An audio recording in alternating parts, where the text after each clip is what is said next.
Welcome everyone to our SPREE seminar for this week. Today we've got a treat. We've got Dr. Andrew Musser from Cornell University visiting.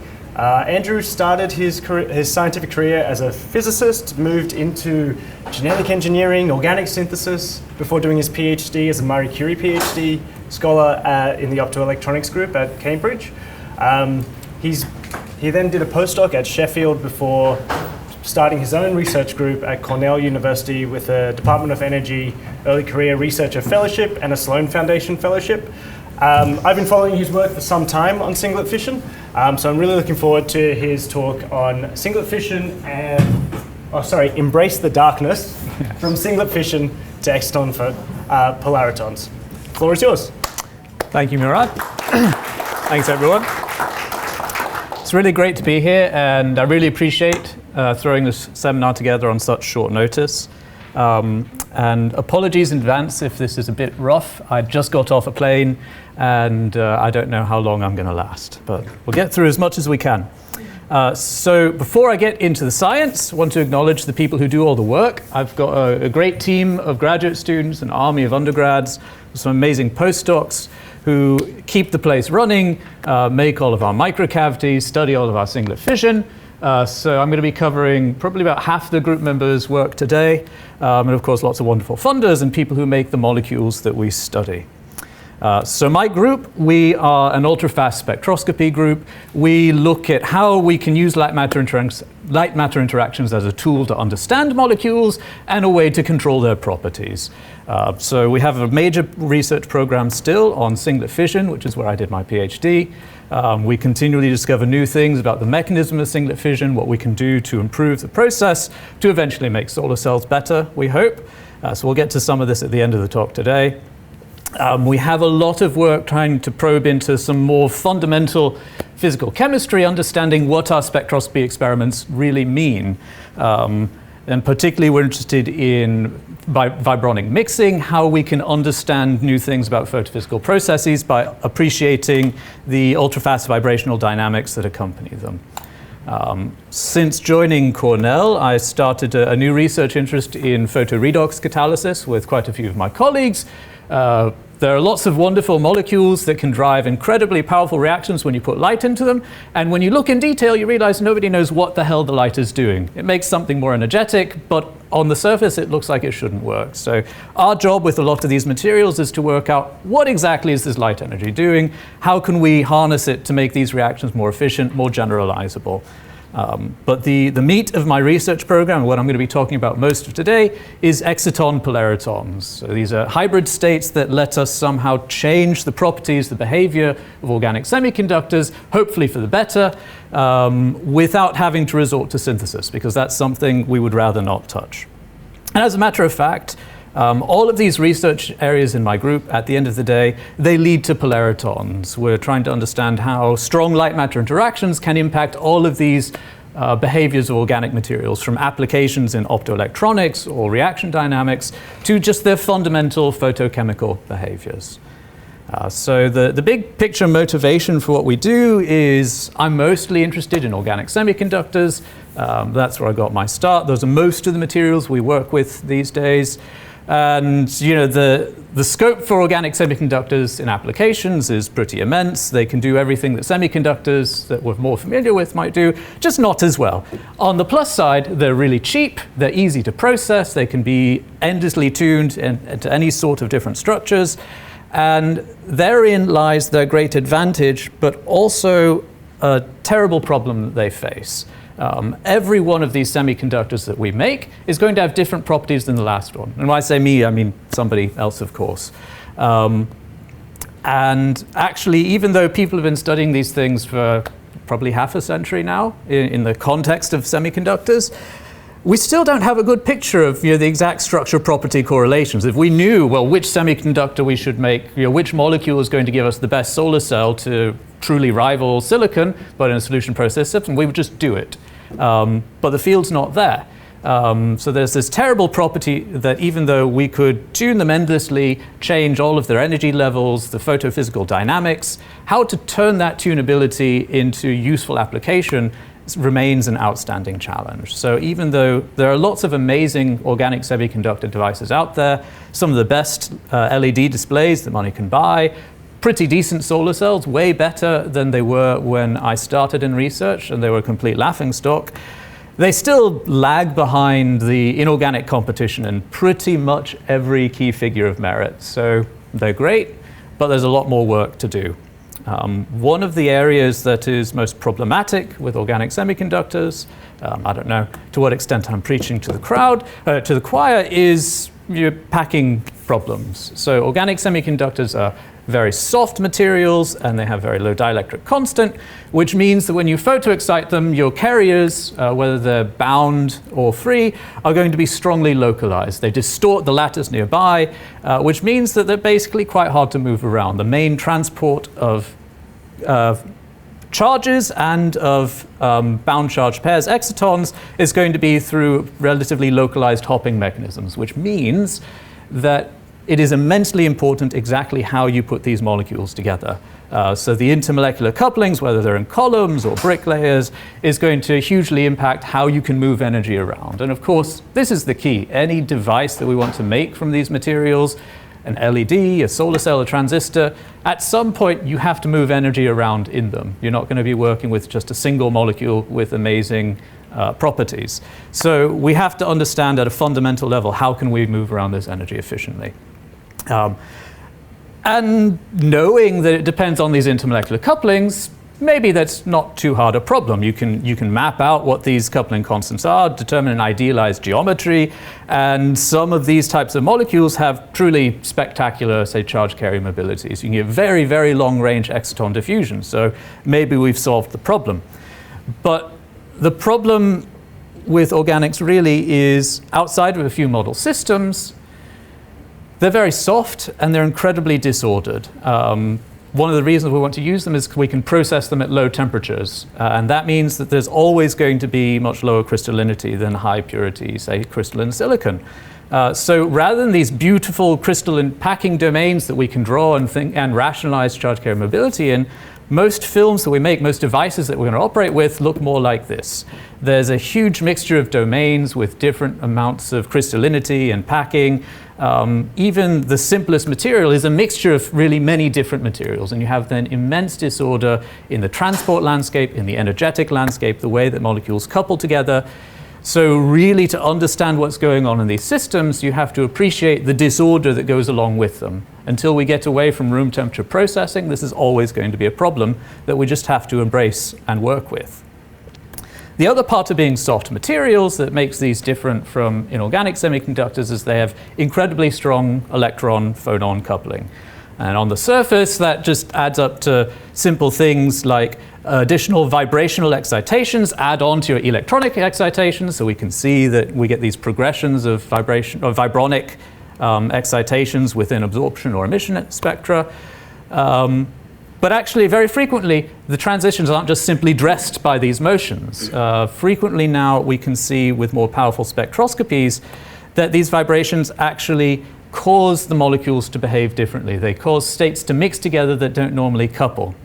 They drive electronic transitions between states that we wouldn't normally expect to do so. So transitions can happen faster than we expect, but we can also dissipate energy much faster than we expect. So we have to understand and embrace this vibronic coupling that goes on behind the scenes in organic semiconductors as well, if we're going to learn how to use them to their best. Now, this kind of mixing between states that's driven by vibrations, it's not just something that we talk about in my lab. This has been in the water in the organic photophysics community for a long time.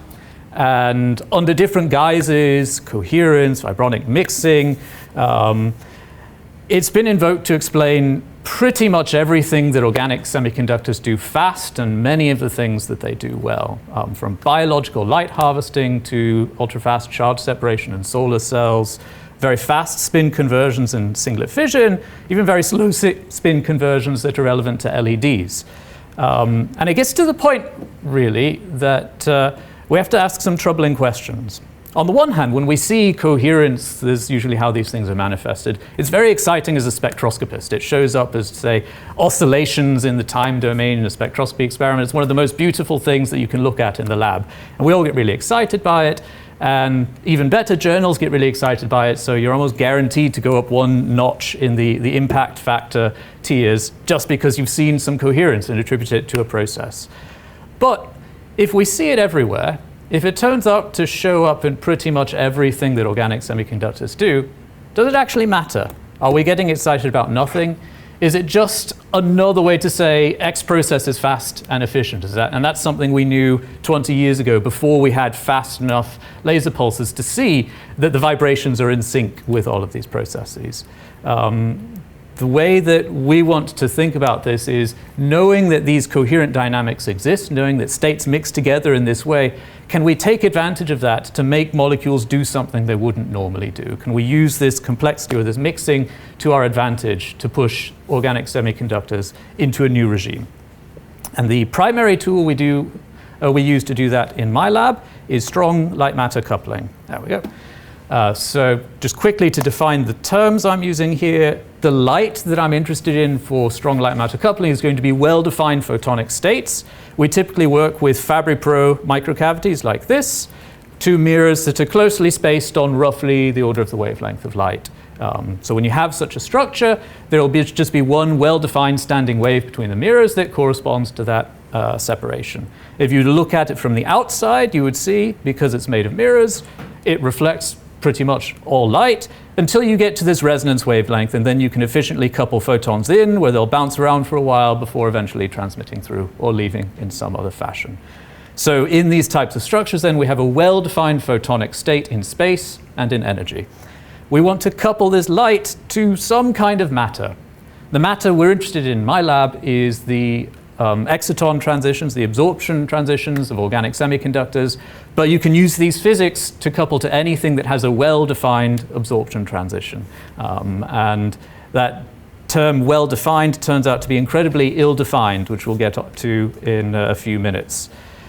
But the goal really then is we just want to make this matter state interact with this photonic state. It's as simple a matter as throwing our molecules into the cavity. When we do that, we can visualize what happens with this kind of cartoon. So you couple a photon in, it's going to bounce around between the mirrors for a while, eventually be absorbed to form an exciton. If that exciton is well behaved, after some time it will radiatively recombine to regenerate a photon, which will bounce around again, hopefully get reabsorbed. And that exciton will then re-emit, and be reabsorbed, and re-emit, and reabsorbed. And you get this back and forth transfer of energy between photonic and excitonic states. Now, if that transfer is fast enough, which was equivalent to saying if these two states interact strongly enough, at some point you can no longer distinguish, is it a photon or is it an exciton? And instead you have to describe it as a superposition of the two. And we call that superposition a polariton, in our case an exciton-polaritons. So this is a hybrid state that contains simultaneously material character from the photonic from the excitonic excitation and light character from the photonic mode. Which is easy to describe, but the implications turn out to be really difficult to pick apart. So another way we can think about polariton formation from a more chemical perspective is we have two resonant states or near resonant states in a cavity. They can interact with each other, they overlap in space. So just like when we have two atomic orbitals, those two states are going to interact and form new mixed states, molecular orbitals, one of them destabilized and one of them stabilized. So these will be upper and lower polaritons, two states in, two states out. And the separation between these is just going to be given by the strength of the interaction. And the strength of the interaction here, if we think about it, is the interaction between molecules within a cavity and a light field. That's just the strength of the absorption. It turns out if you pack more molecules in, they interact more strongly. So suddenly, through polariton formation, you get this characteristic splitting, we have this incredibly simple tool to change the energetic structure of organic semiconductors, on paper at least. We can shift the lowest energy state almost arbitrarily by tuning the exact energy of this photon, the resonance between the exciton and photon transition, which we call the detuning, and the amount of splitting between them. So to shift the band gap of an organic semiconductor by, say, 10, 20, 50 nanometers synthetically is a hell of a lot of work. And sometimes you have to go back to the drawing board and come up with an entirely new molecule. With polaritons, all you have to do is pack a few more molecules in, or extend the spacing between your mirrors a little bit, and you can rewrite this energy landscape. So we're somehow changing the eigenstates of the system through these interactions. Now, the way we describe it, these diagrams that really everyone in the field draws, they come from this very simple model of a single atom in a cavity, which is where the field got its start. When you consider the full picture and the fact that the photonic mode has some angle dependence in its energy, while the exciton is typically fully angle independent, what you recover is that formation of a polariton should give an anti-crossing between two bands of these hybrid states. So this upper polariton will never cross the exciton from above, the lower polariton will never cross it from below. But this simple picture is strictly only relevant when you have one absorber, one atom in a cavity. And nobody can do that with molecules. The cavities we work with are hundreds of nanometers. If you put a single molecule in there, you will never know the difference. So we actually need to have trillions and trillions of molecules, a bulk film interacting with the lighter ones. So a more strictly relevant picture would be a ton of absorbers sandwiched in at the same time, all degenerate, all interacting with the photon together. So this Hamiltonian, blessedly, turns out to give you almost an identical result. You get exactly the same upper and lower polariton dispersions. So from our single atom picture to collective excitations from a film of molecules, looks identical, with one critical difference. Almost all of the eigenstates in this system are not the bright polariton eigenstates that are easy to look at, that we can see in our UV-vis absorption or reflectance spectra. The overwhelming majority of states, when you diagonalize the Hamiltonian of this, turn out to be dark states that don't mix with the photon at all and are exactly identical to the original unperturbed exciton energy. So this turns out to be a very important pool of excitations that it's easy to forget about, but they have a huge impact on what we can possibly do with polaritons. So this is going to be the basic structure we use to interpret everything that we see in the strong coupling regime. And we see all sorts of weird and wonderful things. So the field started looking at molecules about 25 years ago now, but it was really only in the last decade that people started to think about what else you could do with organic molecules that is different from what's been done with the inorganic quantum wells, where the field really took off. So instead of just treating molecules as a greasy, floppy gallium arsenide that happens to work at room temperature, we can start to look at molecular photophysics and see how they behave differently. And what people have found is you can get these huge enhancements in properties that are very important for optoelectronic devices. So massive increases in charge carrier mobility or the rate and range of energy transport. You can get alterations in charge separation in photodetectors and solar cell materials.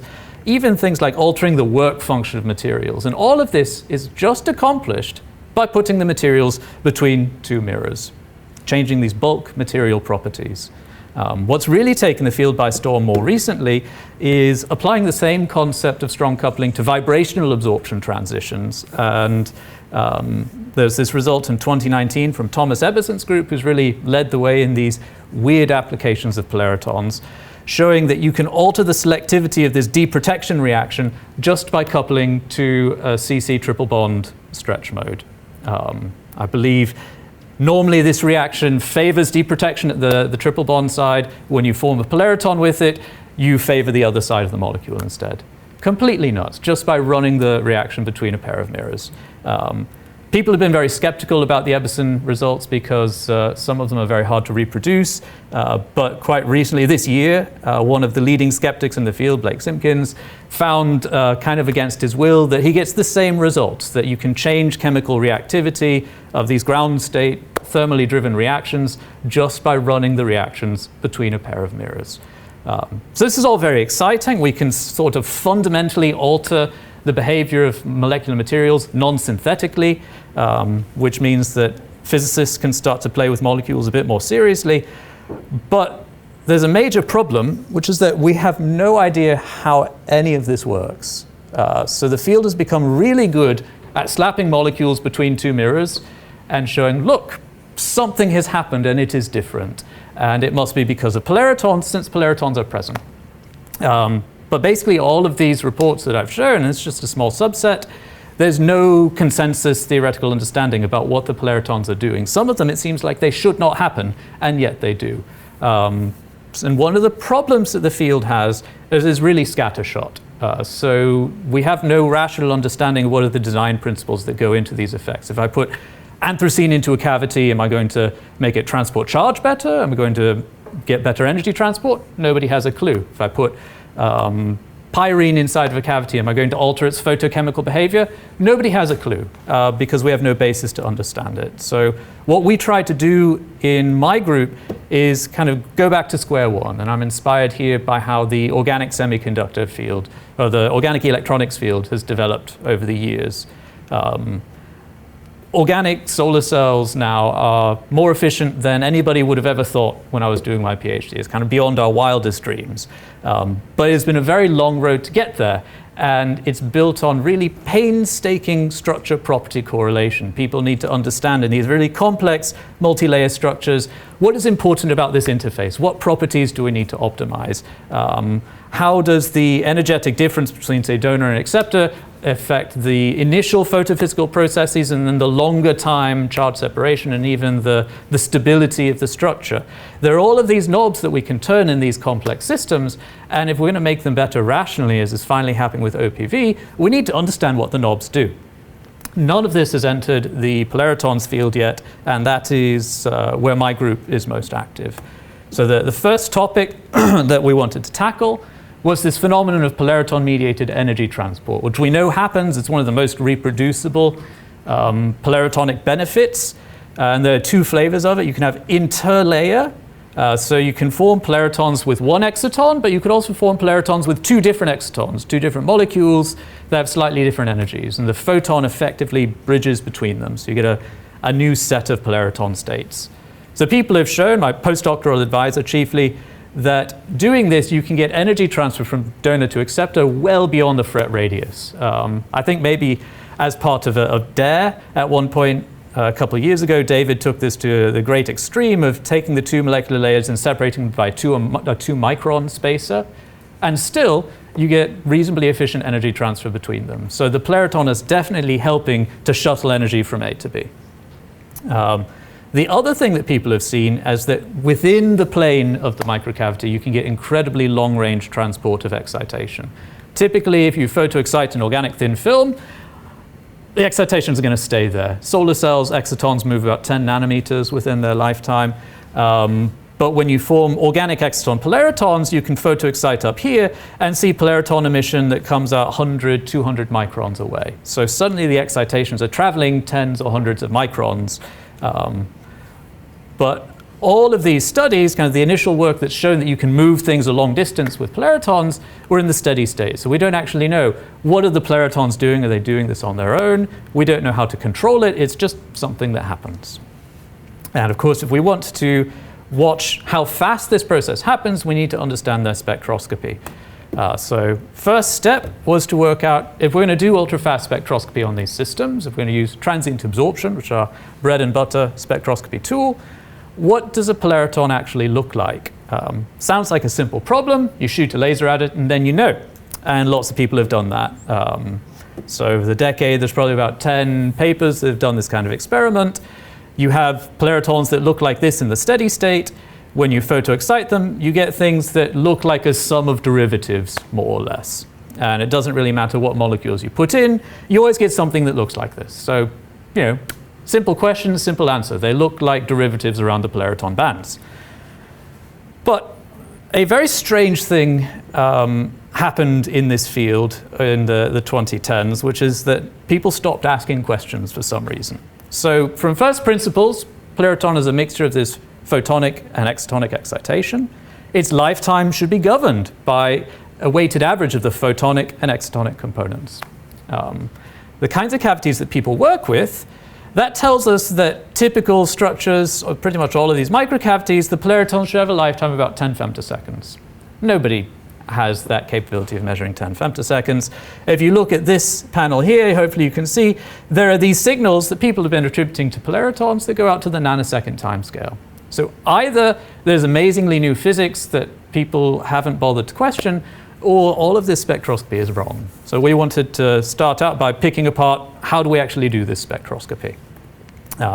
We started with what's chosen to be just a simple dye. It doesn't really do much other than absorb and emit. And we can form polaritons with it within a dielectric cavity structure here. So this is what our typical polariton data looks like, fitted with a basic coupled oscillator model and a transfer matrix optical model. So we can capture this dispersion of the lower polariton as it anti-crosses at this exciton band. There's an upper polariton up here that roughly crosses over this weakly absorbing transition, but anti-crosses here. So we have effectively one polariton, one splitting between upper and lower polariton branches. And we can fully describe this with our transfer matrix modeling. So seeing this, we know we have polaritons, and we don't have to worry about it much more. If we run transient absorption or transient reflectance measurements, we get the same basic thing everybody has seen. Derivative-like transitions centered at those polariton bands, the upper and lower, and maybe not much else, and they live for at least tens, hundreds of picoseconds. Weird and problematic, but we're in agreement with everyone else. But because of the cavities we made, we were able to see some other effects. So these bands up here that are very faintly visible in the heat map, these are well outside the region where the cavity has high reflectance. So polaritons have no business being out there because there's no well-defined photonic state. But we get features that look pretty much the same as everyone's been talking about, that have the same lifetime. If they're not polaritons, what are they? So to pick this apart more closely, we walked through an excitation wavelength dependence, just running through this series of pumps. We started by exciting well above the band gap of the system, so we can excite presumably excitons, these dark states sitting in the cavity, and we get a bunch of derivative features and wiggles. These arrows are going to be significant just to compare between experiments. This looks like a mixture of the polariton signatures people talk about and some underlying excited state transitions from the Badipi dye. We can move a bit closer to the polariton bands, hitting just at the top of the stop band. Aside from some slight changes to the photo-induced absorption of the dye, we see the same basic features at the same energetic positions. And we can move down into a resonant range, so we're now directly exciting the polaritons. And we see the same features again, in the same positions with the same dynamics. So we decide, okay, let's push it. We're going to excite the lower polariton, or maybe even a bit below, and we still get exactly the same transitions. Really nothing has changed except the weight of this Badipi excited state absorption sitting underneath the spectral shape. So at this point, I really wanted to push it. So we went way down below the band gap of the system, around 800, 900 nanometers, where nothing in the system can absorb at all. There are no excited states that we can populate. And we still get the same features with the same lifetime. So at this point, we clearly have a problem. We are not generating polaritons. We're not exciting anything, but we see the same features that everyone's been talking about for a decade. So we had to go back to square one and think about what our cavity is and how it differs from the organic thin films where we and everyone else in the field kind of developed their methods. And fundamentally, the problem we have is these optical microcavities. They look simple, they feel simple if you work with them on a daily basis, but they're really complex optical structures. And when you photoexcite them, when you hit them with a laser pulse, a ton of things can happen besides the one that you want to happen. So we took a really simple approach. We have a nice optical model of our system. We could consider what are these other changes to the cavity response going to do. So we could consider changes to the background refractive index of the organic layer or the dielectric cavity mirror materials. We could consider thermal expansion that's going to slightly change the active layer thickness. And of course, if we photoexcite some molecules, we've removed them from the ground state. If you remember, the light matter coupling depends on all of these molecules coupling together. So if you remove some molecules from the ground state, you change the polariton structure regardless of whether you've formed polaritons excited or not. So all of these things, it turns out, can strongly impact the cavity reflectance.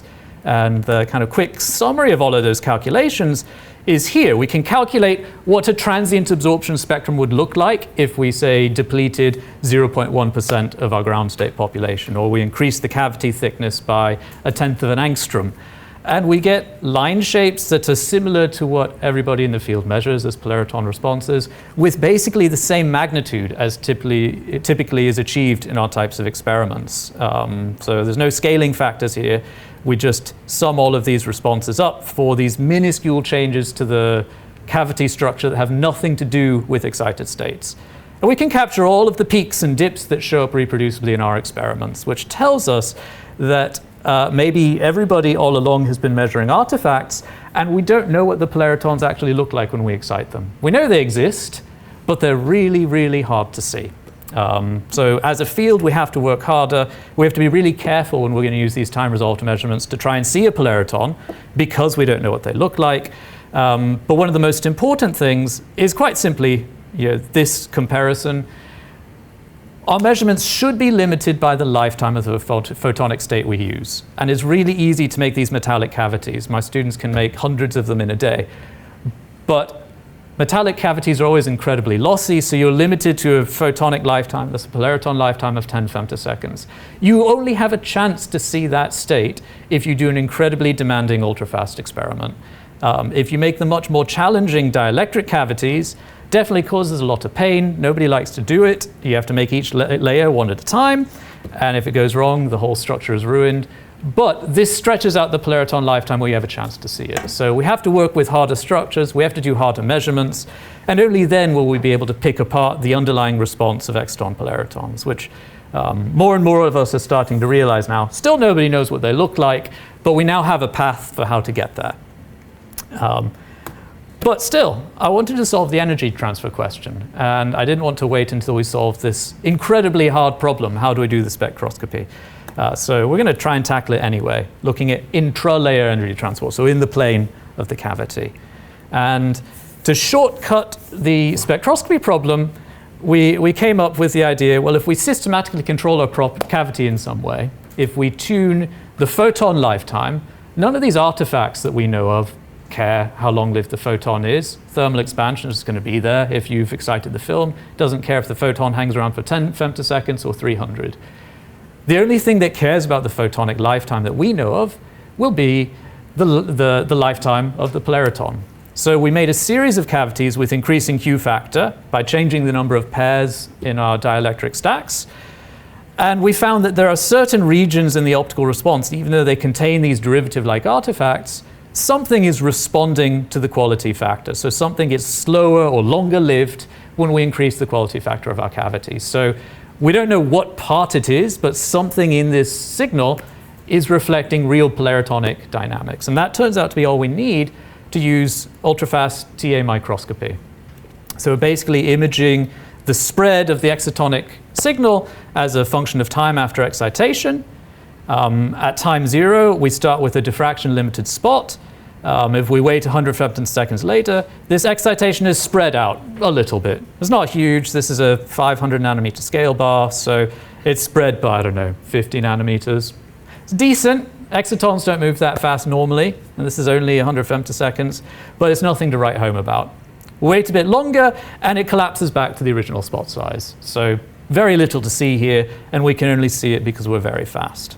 But if we look at our best cavity, same qualitative behavior, but now this expansion is really quite enormous. We start diffraction limited, it gets really big, and then it collapses back down to the original spot size.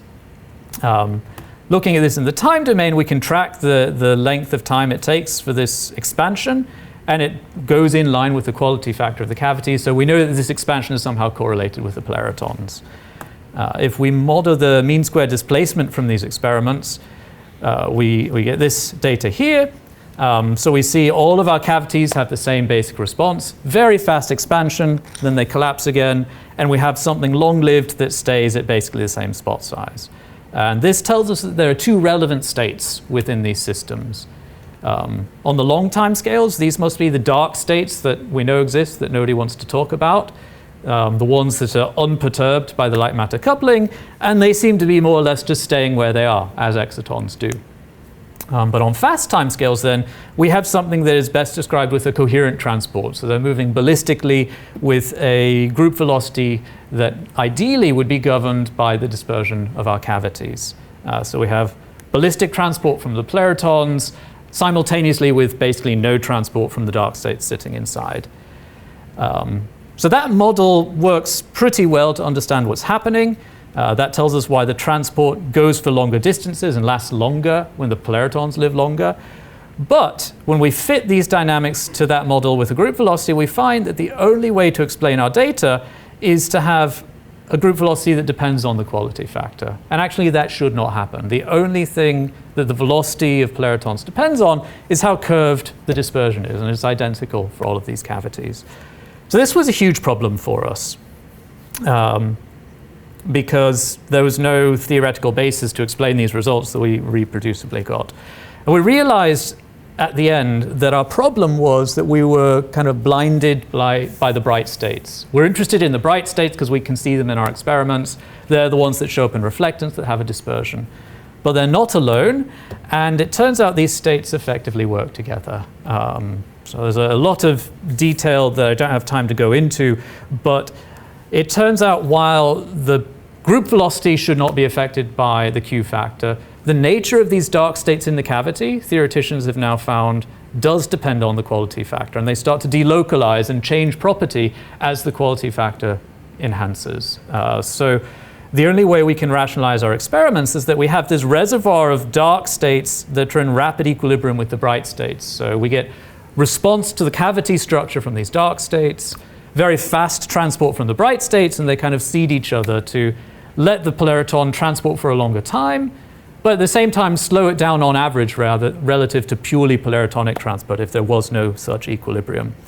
But this is quite exciting for us because since the system is spending most of its time in these molecular states and the dark states in the reservoir, that means that it's spending most of its time in something that's responsive to the molecular wave function. So even though we don't know what the knobs are yet, this is a really important sign that by turning knobs in the molecular properties, we should actually be able to affect how far and how long these exciton-polaritons travel. So it's not just a photonic effect because the polaritons are effectively dragging around this baggage of the molecular states all the time. So the interplay between these bright and dark polaritonic states turns out to be really essential to understand their transport properties. But we're interested in other kinds of dark states as well. Organic semiconductors are rife with their own molecular dark states. So the first area that we looked at in polaritons was actually trying to understand how polaritons might interact with molecular dark states in a singlet fission system. So it's one of my favorite molecules, TIPS tetracene. It undergoes very rapid singlet fission from the bright state into this entangled triplet pair state. Which is two triplets somehow bound into an overall singlet state. The individual triplets can spin evolve on longer timescales, usually if they get enough separation between them, if they reduce their interaction strength, to form a mixed spin state, eventually quintets, and maybe eventually dephase into free triplets. So this is kind of the basic framework of singlet fission where we could get two excitations from one photoexcited state. We put this molecule into a cavity to see what would happen. And because this is ancient work now, I'm just highlighting the key result. We formed TIPS tetracene polaritons. If we look at the delayed emission in these systems, the delayed emission in the film is just basically delayed emission from triplet annihilation to reform this. It rapidly decays by about 100 nanosecond timescale. When we put it into a microcavity, we get this extra enhancement on the timescale beyond 100 nanoseconds. And this timescale turns out to be the regime when spin mixed and quintet states are observed. So somehow the cavity is allowing us to turn these fully dark states that don't emit photons anymore back into moderately bright states. So we're lighting them up in some way. And our model for that comes from our understanding of vibronic state mixing. This concept has been seen now in several molecular dark states that the polariton can harvest them in some way, whether it's triplets or other related triplet pair states. The problem here, though, is all of these cases, the energetics as such is really hard to pick apart exactly what aspect of the cavity is making this work. Basically, in the TIPS tetracene system and many others, the singlet fission is actually endothermic, which means we can't actually pick apart whether singlets are involved or triplets are involved in this pathway. Any triplets that annihilate, they'll be so high in energy that they could rattle down through everything, including the polariton. So we wanted to take this idea and move it to an exothermic singlet fission system TIPS pentacene, where there's no equilibrium between the bright states and dark states anymore. It's effectively entirely a one-way street. Singlet turns into triplet pair, which turns into free triplets, and they never talk to each other again. And in previous work, we knew that we can identify when the system is in this bound triplet pair state because there's a unique temperature dependence. This separation of the triplets is thermally activated, so we can slow it down, change the triplet pair dynamics at low temperature. So TIPS pentacene into a microcavity, dispersed in polystyrene for processability, we get the same basic polariton behavior. By tuning the cavity structure, we can have polaritons that are nearly resonant with the singlet state, around 650 nanometers, or some that are way below in energy. And this is near where the energy of the triplet pair state should be, we think. We can study these cavities with all of our ultrafast spectroscopy tools. It turns out to be the same kind of mess we might anticipate. Lots of artifacts going on, but if we squint really hard, we can see that underlying this, we have the typical signatures of singlet fission. So the stimulated emission of singlets decays, photo-induced absorption of triplets grows. So really, this is just to tell us singlet fission is still happening. We haven't changed that initial process, singlet turning into triplets, which makes it seem like it's unaffected. But the cavity is doing something, and we can see that by looking at the light emitted by the cavity. So we've got here angle-dependent cavity emission for a structure tuned near the triplet pair energy, and just monitoring its temperature dependence. As we cool it down, we can see that there's an enhancement in the polariton population effectively at this energy, around 725. But as we cool it down even further, we can see that this peak of the emission, the peak of the population, shifts to a different position. If we extract polariton population as a function of temperatures we've got here, we can see that there are two unique temperature dependencies, a gentle one near the S1 energy and a steep one near the triplet pair energy. And we can look at this effect also by just changing the thickness of our cavities. So when the polariton is near the singlet energy, we have a monotonic temperature dependence. When the cavity is very detuned near the triplet pair energy, it's almost flat until the lowest temperatures where things start to really turn on. So this tells us that we have two different mechanisms, two different states interacting with the polariton, feeding it with energy that turns into light.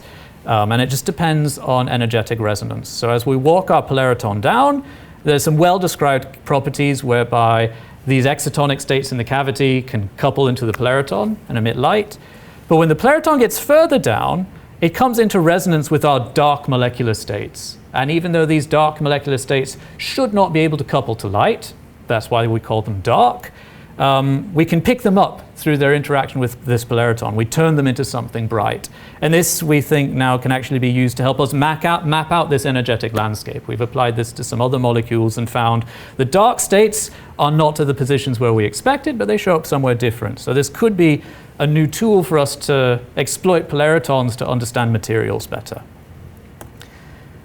So again, this interplay between bright states and dark states, whether it's polaritonic states or molecular states, it's really important to understand what it is that polaritons do, from transport to emission dynamics. But we've realized that this bright-dark dichotomy only gets us so far. And really, the models that we as a field have been using, they're a bit too simple for organic semiconductors. They were developed to describe well-defined inorganic quantum wells with really sharp excitons. So implicit in this Tavis-Cummings Hamiltonian is that these excitons are degenerate. That works pretty well when you have a beautiful vibronically structured absorption like in TIPS tetracene. We've got these sharp bands. Each of them has its own set of dark states resonant here, and you get this ladder of polaritons that stretch between them. But most of the materials people look at nowadays, most of the ones that are relevant for optoelectronic applications, don't look like this. They don't look like inorganic quantum wells. They look more like a potato. So we need to understand what happens if we put a potato into a cavity instead, since that's the experiment that actually everyone is doing. And this was something considered briefly in the 90s in the context of disordered quantum wells, which actually meant that they misfabricated 3 of their 6 quantum wells by like half an angstrom or something insane. But the idea from this paper was as soon as you have some disorder in your excitons, you change the nature of the dark states inside. They start to mix together and they get a little bit of photon character. So more recently, the molecular side of the field has started to pick up on these ideas as well, and everyone comes to the same basic conclusion that when there's disorder present, you lose this dichotomy between dark states and bright states. We end up with something nasty like gray states that we don't know how to talk about. And those gray states have the very important property that the photon actually mixes them together as well. So they're no longer localized on a single molecule. They are themselves delocalized over the cavity despite not interacting with the photon very strongly. So these gray states could actually have a huge impact on what it is polaritons do, impacting things from their photophysical properties to relaxation and energy transport, which was recently suggested in a study on carbon nanotube cavities. So clearly, this disorder is going to be an important property that we need to take on board if we're going to model our cavities and understand their photophysics. Looking at the literature, we can see there are lots of people who are working with broad disordered materials, and you get really silly graphs like these that drive my student Alicia absolutely mad. These are coupled oscillator models claiming the positions of polaritons, and you can look as hard as you like. There is no mode there. There's no band that corresponds to this state that the model says exists, and somehow nobody cares. Sometimes you get systems like this P3HT, where the simple understanding of the system is that there should be a lot of the intermediate bands. They say they are not. And if you look at the data with the right screen, and this is not the right screen, you can actually see maybe there are some modes in between and they've just ignored them. So there's a really inconsistent way to describe what's happening in these structures. We wanted to take P3HT and try and understand this more systematically. And P3HT is great, not for applications, but for fundamental understanding. By changing the way we process films of this polymer, we keep the same set of excitonic transitions, but we change their broadness because we change the crystallinity of the film. So we have a crystalline, semi-crystalline, and amorphous film, put them into cavities, and we get the same basic polariton structure, lower and upper polaritons, but also these faint modulations that show up near where we would expect anti-crossing between these intermediate vibronic bands to be. But if we try to describe this system with the standard model, we say we have 3 vibronic peaks, that's great, we have 3 well-defined excitons, let's see what they do. We can't actually. We can't model our reflectance with the standard picture. And doing this, we realized while everybody uses this kind of coupled oscillator model, nobody turns it into a predicted reflectivity map because it always looks awful, which should be a sign that it's the wrong model to use. But if you don't go that extra step, you don't find out. So basically, having this set of excitons gives you one answer in the standard model, but by changing the line width through changing the disorder, we get 3 very different cavity responses that just can't be picked up with this scheme. So we decided if 3 excitons won't do it, let's put some more in. And we just did a really simple brute force decomposition of the absorption into a bunch of Lorentzians until it was smooth. Started as a thought experiment, but what it recovered was an almost perfect match to our observations, so we can recover precisely the positions and relative magnitudes of these intermediate modulations, but also the basic physical picture that comes from much more sophisticated theoretical models of electronic structure. In addition to these very bright states, the lower polariton and the upper polariton, we have this sea of intermediate mixed states that are no longer dark. They have a bit of mixed photonic character. So these are the gray states. And we end up with effectively a continuous band of gray states from the upper polariton to the lower polariton, which completely changes how we could think about the way they would talk to each other, the way they would relax. So the dark states become gray, but they also become energetically mixed. So none of these are really localized states at a single excitonic resonance. So what we're taking now is we're using this picture of disordered materials to map onto our studies of energy transport and relaxation. If these gray states are present, they're going to have very different dynamics from the original picture of localized dark states. I'm going to skip over this, but basically we can apply this now to any kind of material and treat them on the same footing.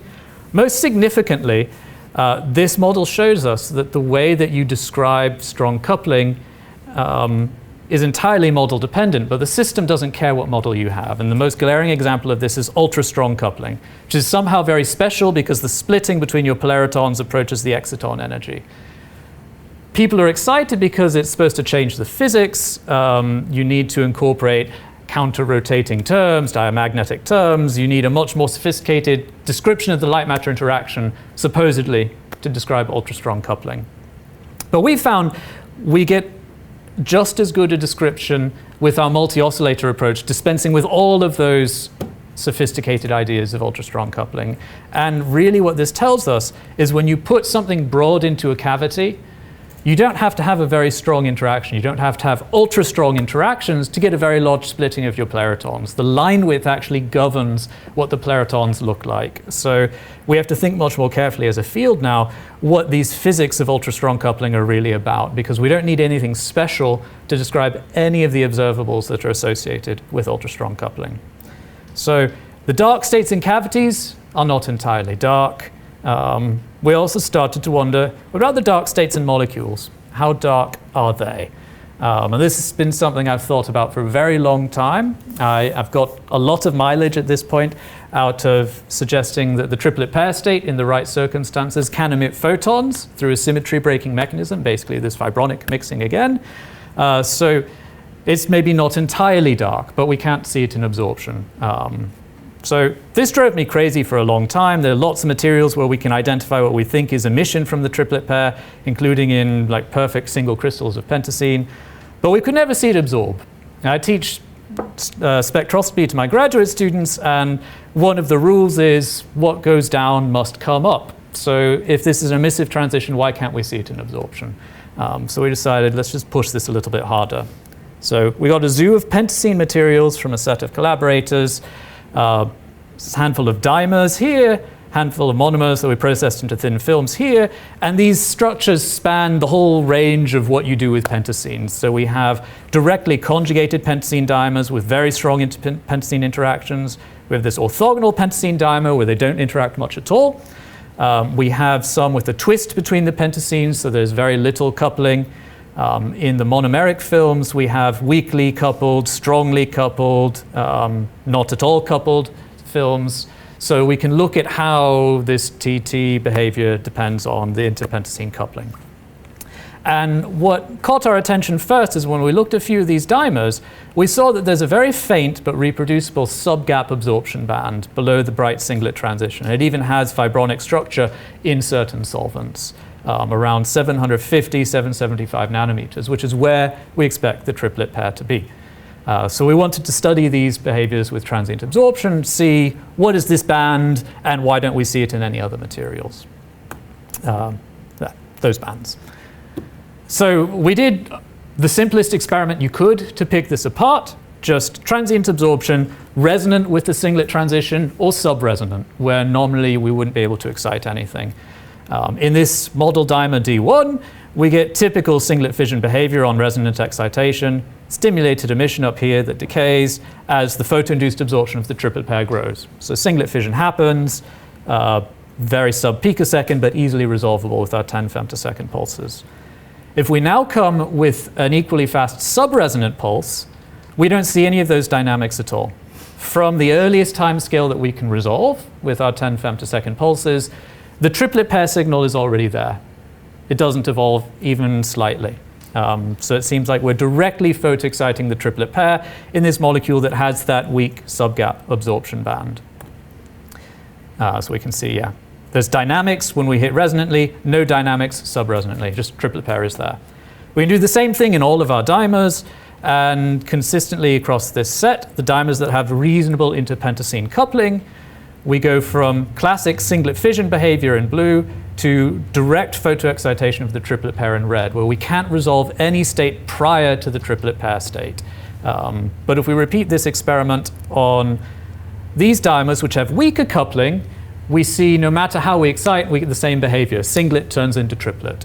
So the measurement itself doesn't always cause this behavior, but it's something about the type of molecule we're working with. We do the same thing in thin films. Oops. There we go. So this TEG pentacene, it looks like TIPS pentacene, but John Anthony threw germanium in for God knows what reason. And when we resonantly excite, we get typical singlet fission behavior for a pentacene film. Singlet signatures here in the visible, decaying to give rise to the triplet photoinduced absorption. So our main signal here is the decay of singlet signature. Pumped subresonantly, and there are no dynamics. We just have the same basic triplet pair signature from the earliest timescales we can resolve. Again, we can map this property across all of our films. In this case, 4 of the films show this behavior that we pump subresonantly. We can't see the precursor state to the triplet pair. It's there as soon as we pump with our subresonant pulse. The only case, so S1 decay when we hit resonantly, none when we go subresonant. But when we have this molecule where the pentacenes are very, very weakly interacting, they look almost non-interacting, here we don't get any difference between resonant and subresonant conditions. So sometimes we don't get this effect, and that turns out to be very important. We're able to directly excite the triplet pair state, but it depends on the material in some fashion. If we look on longer timescales, once we've done this direct excitation, the system doesn't care, it doesn't remember how it was generated. The triplet pair state that's formed, at least within the timescale of our experiments, is identical. It turns into free triplets in the films where it can turn into free triplets, and it does this with identical dynamics. So we're not doing anything different except the initial generation of the triplet pair, which now it seems like we can dispense with the singlet part of singlet fission. But it's not a universal behavior. So if we look back to our original library of molecules, we had these 2 that have this actually detectable ground state absorption that matches where we're subresonantly pumping, but they're not the only ones that show it. Oh, well, they jumped up all at once. Many of these molecules show it, spanning from very weak coupling to very strong coupling between the pentacenes. But the ones with the weakest coupling of all, so this D4 and D5, where the pentacenes are very distantly spaced in this 2,2' geometry, and this pentacene film where the molecules are quite separated, they don't show this effect. So there's clearly an important role in the interpentacene coupling that governs this effect, which we can link to delocalization, basically the degree of the shift in the absorption. If we look in our transient absorption, we can see the signatures that correspond to this.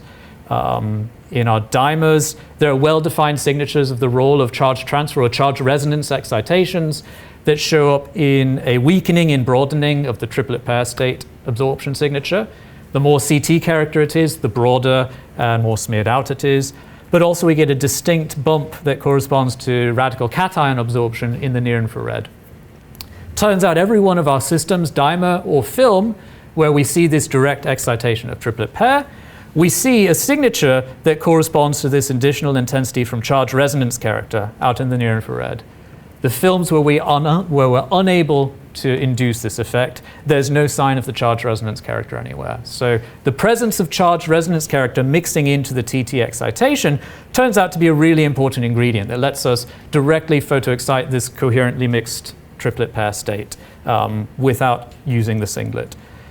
So because I'm grossly over time, I'm just going to kind of wrap up with where we're going from this. We were most excited by the fact with this direct triplet pair absorption that at least in a couple of our dimers, we could actually see it in a regular UV-vis absorption measurement. So we're directly exciting this dark state, so it's not entirely dark anymore, but it's still pretty damn dark. You don't see it in any of the films. If you look in a UV-vis, one of our dimers, you can't really see it at all. So can we do anything with this, or is this just a curiosity that tells us about the nature of the triplet pair?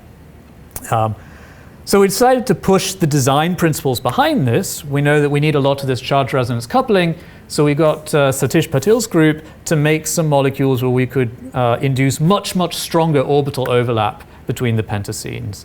And when we self-assemble dimers, when we self-assemble these molecules in solution to form aggregates, we get this absolutely enormous shift in the absorption. So typical pentacene absorption around 650. These shift out to beyond 830, which is even further redshifted than hexacene films absorb. So I don't think we've ever seen any pentacenes that absorb that far out. This also happens to be roughly the energy where the triplet pair state is. And in our preliminary experiments on these aggregates, we see the same effect again, that when we pump this, the only state we see is the triplet pair. Whereas if we pump traditional films, we see classic conversion. So once we're able to induce the right orbital overlap between these films, actually, we can turn this dark triplet pair state into the only game in town, which could be really important. If we think about using singlet fission in solar cell, one of the biggest problems is the singlet. Until it undergoes fission, it can just interact with whatever your eventual acceptor of energy is, whether it's transferring energy or charge, and then that's just wasted energy. You haven't got any benefit from there. You've just used your organic film as kind of a filter to do something worse than your inorganic solar cell would be happy to do on its own. But in a system like this, we don't need the singlet at all. So this might be a way that we can get around the losses that inevitably come from using singlets to induce singlet fission. So, to sum up, everything we do, we're really looking at the interplay between bright and dark states, whether it's in pure materials or in microcavities. And the simple pictures that we can draw of them as spectroscopists are really appealing. Is we can tell a simple story, map that onto a diagram that goes into a paper. But we have to bear in mind that these cartoons are just that. They're cartoons, and they hide a lot of the important detail. And we have to be cognizant of when those details are going to come into play. So going from simple state diagrams to complex potential energy surfaces where these states start to mix and change their behaviors. And this gives rise to entirely new photophysical dynamics, whether it's the interplay between static and transporting states or conversions between spins. So the big message from this, I say I've got a duplicate slide, is that we try to get away with ignoring the complexity in these organic semiconductor films, whether it's the disorder or the way that vibrations mix up all of the states that we would like to talk about in isolation.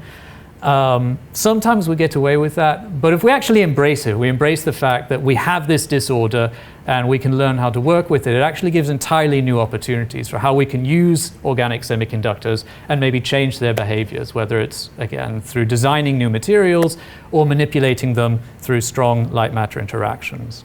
So I'm going to skip over my second conclusion slide. I think this is when I ran out of battery on the plane.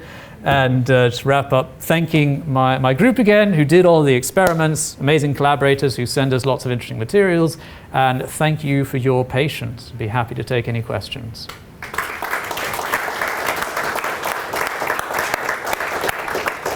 Thanks very much, Andrew. You're supposed to come over here. Oh, sorry.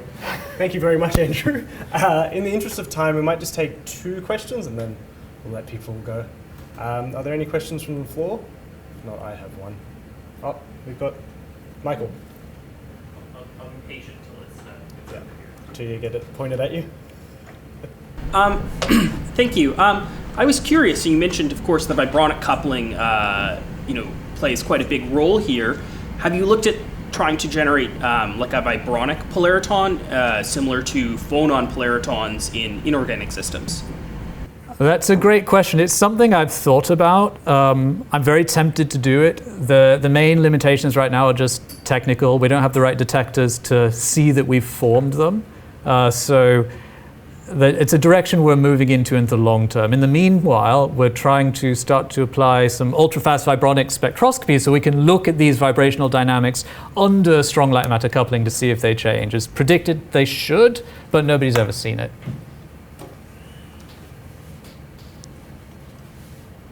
Other question? Oh, the one over here. Ben? Thank you. I was just wondering, so on the last part here where you're in some of the dimers you get weaker direct excitation than in the monomers, which is perhaps counterintuitive. Is this because the linker is actually holding your chromophores further away than if they were monomers floating around on themselves? I think that is probably the case, yeah. So it's just when the linker is somehow unsuitable, the ability to directly excite TT is weaker. And it's hard to quantify in this experiment, especially with the ultrafast, because we've got this broadband pulse, so we can't map onto kind of strength of absorption. But yeah, the gut feeling is that the strength of this response varies from molecule to molecule as well. If we had a good way to benchmark it, we'd probably get some more information like that about the underlying design principles.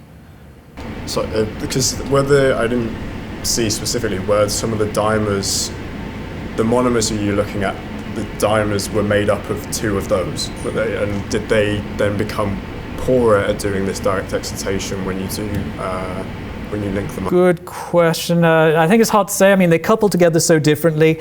You're dealing with these dimers is tricky anyway, because even the pentasines are immensely far apart, but they're very strongly mixed. It's a fully delocalized singlet state, so it's just a very different kind of state than if they were pi stacked in a film as TIPS pentasine. So I don't know the degree to which we can compare between dimer and film, other than to talk about general coupling criteria, like is there charge resonance character, how strongly coupled are they, as a simple metric.